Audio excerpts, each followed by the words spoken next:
All right, Pablo. So let's talk about something that's been kind of quite a bit in the news recently. Ever since I think kind of the Super Bowl came around, I feel like Russell Wilson was in that booth with Roger Goodell. He kind of saw what Tom Brady had to deal with and what Patrick Mahomes had to deal with. And he probably feels like he's on the Patrick Mahomes side where he was literally running from his life all day long.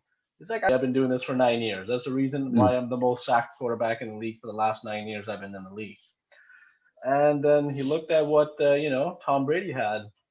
Comes on to Tampa. They respect him. They're like, all right. So what do you need? They give him everything that Tom requires. Tom wants.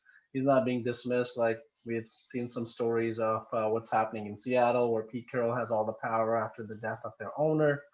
And then it's just been a power struggle where Pete kind of controls and doesn't really care about whatever Russell thinks about the personnel decisions or anything he wants, desires. It's more about Pete and what he wants to do, and he wants him to be the guy, I guess. So there's been a lot of stories about Russell going on different shows talking about how he doesn't have any personnel say, trying to get some public support there. And then more recently, there was a Shefty tweet which was retweeted that he didn't demand a trade. He would like to stay in Seattle, would like to request a trade to either Dallas, the Bears, New Orleans, or the Raiders. Given all that there is, what do you think? This is all just a fluff? Russell Wilson just doing that just so he can get his say in the franchise and just will still stay in Seattle? Is he looking to go somewhere? If he is, what's the best team of those four that he'll waive his no trade clause for? So this has certainly been a bomb, especially in NFL circles, because Russell Wilson obviously has been in Seattle his whole career, and every time that he gets a chance to speak on anything, he's always reinforcing how much he loves the team and how good the team is and his situation. The Seahawks, Seahawks, Seahawks. Go Hawks. Go Hawks, go Hawks, go Hawks. So him showing another side of anything but being content in Seattle is a complete shock to everyone. Right. Everyone who knows and has followed Russell Wilson for his career. So I got to tell you, this was definitely on the lowest totem of my radar at the beginning when I first started hearing these stories of, hey, Russell Wilson might actually be available. Russell Wilson might actually want to leave. I didn't think there was any substance to them because of Russell Wilson's loyalty and his allegiance to Seattle.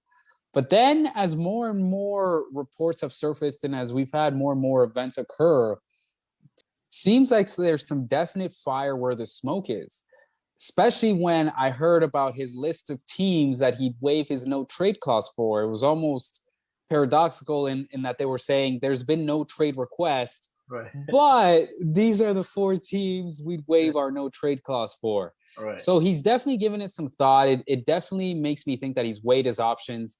And I think out of the four, obviously all four are interesting in their own way. I was actually kind of shook up that he included teams like Chicago and New Orleans in his list of teams.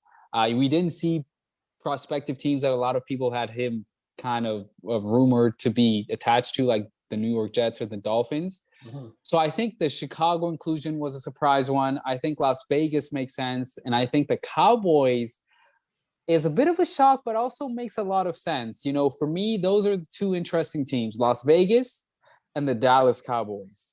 The Las Vegas fit is there because Las Vegas obviously wants star power in their brand new digs. They're trying to start basically another chapter in the franchise's history in another city, you know, brand new $1 billion state-of-the-art stadium, brand new head coach. They wanted to get their fan base excited about something, and Russell Wilson will certainly do that. But I honestly think that the most intriguing destination is Big D, is the Dallas Cowboys. And it's funny because there's been a lot of talk about Dallas and their handling of Dak Prescott's contract situation. But if I'm Dallas, this is a situation that they could not have hoped any better for. You're having one of the elite quarterbacks, if not, you know, maybe top 5, top 3 quarterbacks in the league this past year, voice his displeasure, really trying to force his way out of Seattle. And he's included you as one of the 4 teams that he might waive his no trade clause for. And if you think about the situation in Dallas, he can have a potentially really good offensive line. He's got really a plethora of weapons, a whole gamut of weapons there on the offensive side. And on the flip side, if I'm Seattle and I'm Pete Carroll, and if they're really thinking about sticking to their philosophy of running the ball, playing defense, playing those physical, grinded out types of games and not really letting Russell throw to his full ability, full capacity, and put the offense on his shoulders, then if I'm Dallas, I'm picking up the phone saying, hey, you want my first round picks for the next 2-3 years? Take them. You want Dak Prescott on a franchise tag, or if you want Dak Prescott on some sort of contract extension, hey, we'll work out the deals and then you can take them.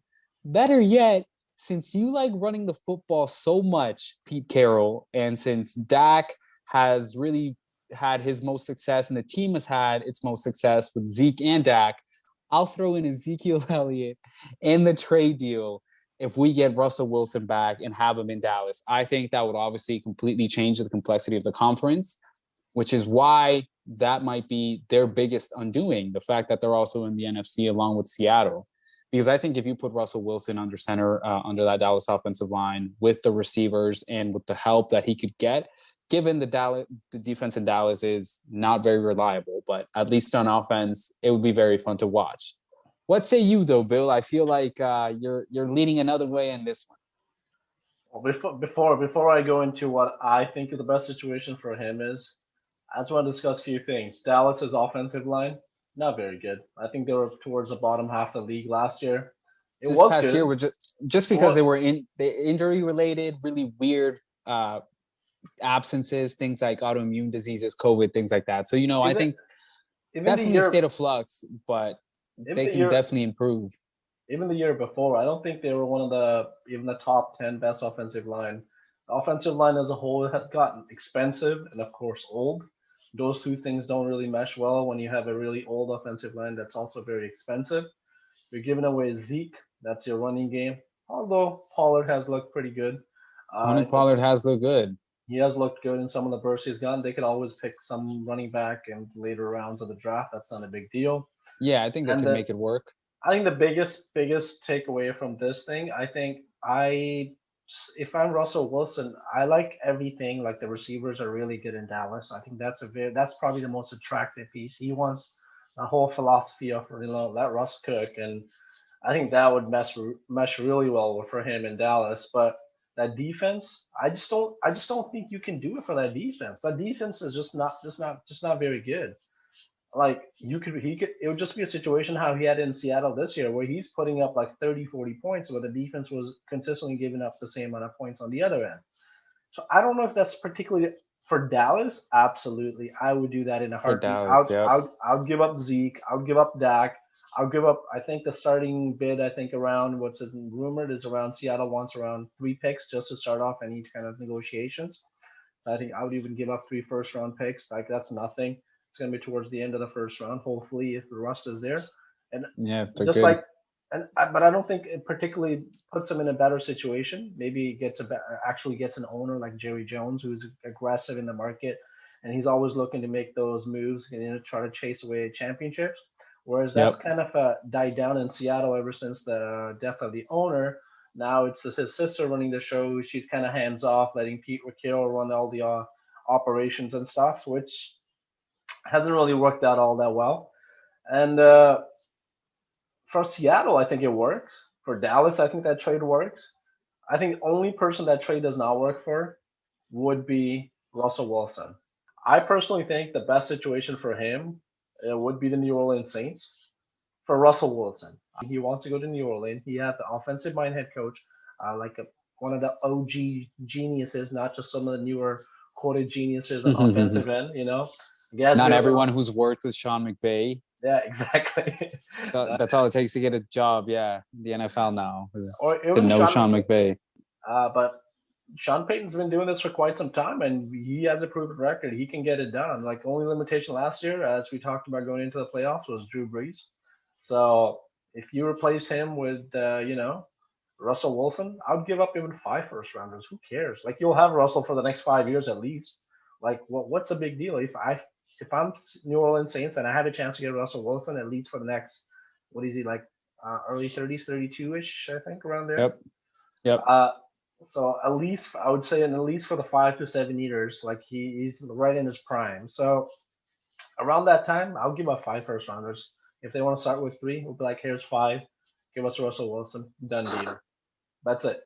It would That's be simple. New Orleans. it would be a major hit on their cap, but at the end of the day, those first round picks are going to be the end of the first round. I mean, you're not going to get a crazy generational type of player, which you sometimes you do, but mostly you don't. So The- I personally think New Orleans Saints for Russell Wilson per se would be the best situation. He has all the receivers there. He'll have the running game with Kamara. He'll have, of course, the offensive genius of Sean Payton. And then on the other side, that defense is very good. As all round, that's literally the one piece you put in there, similar to Tampa Bay situations. And it'll become an attractive pieces for another free agents coming through the market. I think they would want to go to New Orleans. That's a team they would prefer to go to. Nobody wants to go to Seattle. But you wanna play for a team that Sean Payton coaches and Russell Wilson's a quarterback, Kamara is a running back. I think they could get another receiver in there. I guess that would be kind of their weak spot after Michael Thomas. That's a lot of weapons right there on one offensive side of the football. Kamara, Wilson, obviously Michael Thomas catching those balls. And I think, yeah, from an ideal fantasy football standpoint, you'd want to see Russell in New Orleans. It makes the most sense. That's obviously the best team out of the four that he's got on the list there. So his addition would immediately make them championship contenders, even more so than they were with Drew Brees under center. But I just Absolutely. don't think, as you said, that they could offer enough of an incentive package. I think obviously Seattle You don't would be very you don't cognizant of the fact Yeah, that of if they course were they to don't want to trade him. I think in a perfect world, Seattle doesn't want to trade him to the NFC. They don't want him to keep exactly, hunting him for years to come. But I think five first rounders. and not to Let's New say Orleans let's say five first rounders. If New specifically. Orleans actually offers up five first rounders, you don't think that's not an attractive piece? I'm sure it's an attractive offer, but if you think about what they would immediately be handing New Orleans and what those first round picks, as we talk about here on the show, what those first round picks really mean and what they translate to in terms of value in at the tail end of the first round, is that really going to be enough to bolster your franchise after the loss of Russell Wilson if you don't have if you already have a bridge quarterback included in the package? So New Orleans would definitely be an interesting situation. Like I said, that would definitely be the best circumstance in terms of winning now, but in terms of feasibility, give back between Seattle and their potential trade partner, I still say Dallas makes the most sense. But what did you make of him including the Chicago Bears on that list? Have you given them a second thought ever since you saw them on there, or were you just completely dismissive? I think Chicago is a pretty good situation as it is. Like they have a pretty good Mm-hmm. team. Their defense is solid. They have a good running back in David Montgomery, Mm-hmm. and Tariq Cohen's still there. I I was just gonna say Tariq think. Cohen's still there, still got some So speed and shift to him. so they got a good bunch of like skill receivers. They of course they got to sign back Allen Robinson Yep. and see who else they can bring in for a wide receivers point of view. But otherwise, that team is solid. They have a good offensive line. They have a solid tight end, solid offense as a whole. They have a good offensive head coach who's an offensive minded, and the defense is solid as we talked about. So I think it's just a solid team, which is literally just a quarterback away. And I think similar to New Orleans, I think New Orleans is a better situation, the better version of what Chicago can offer. Chicago.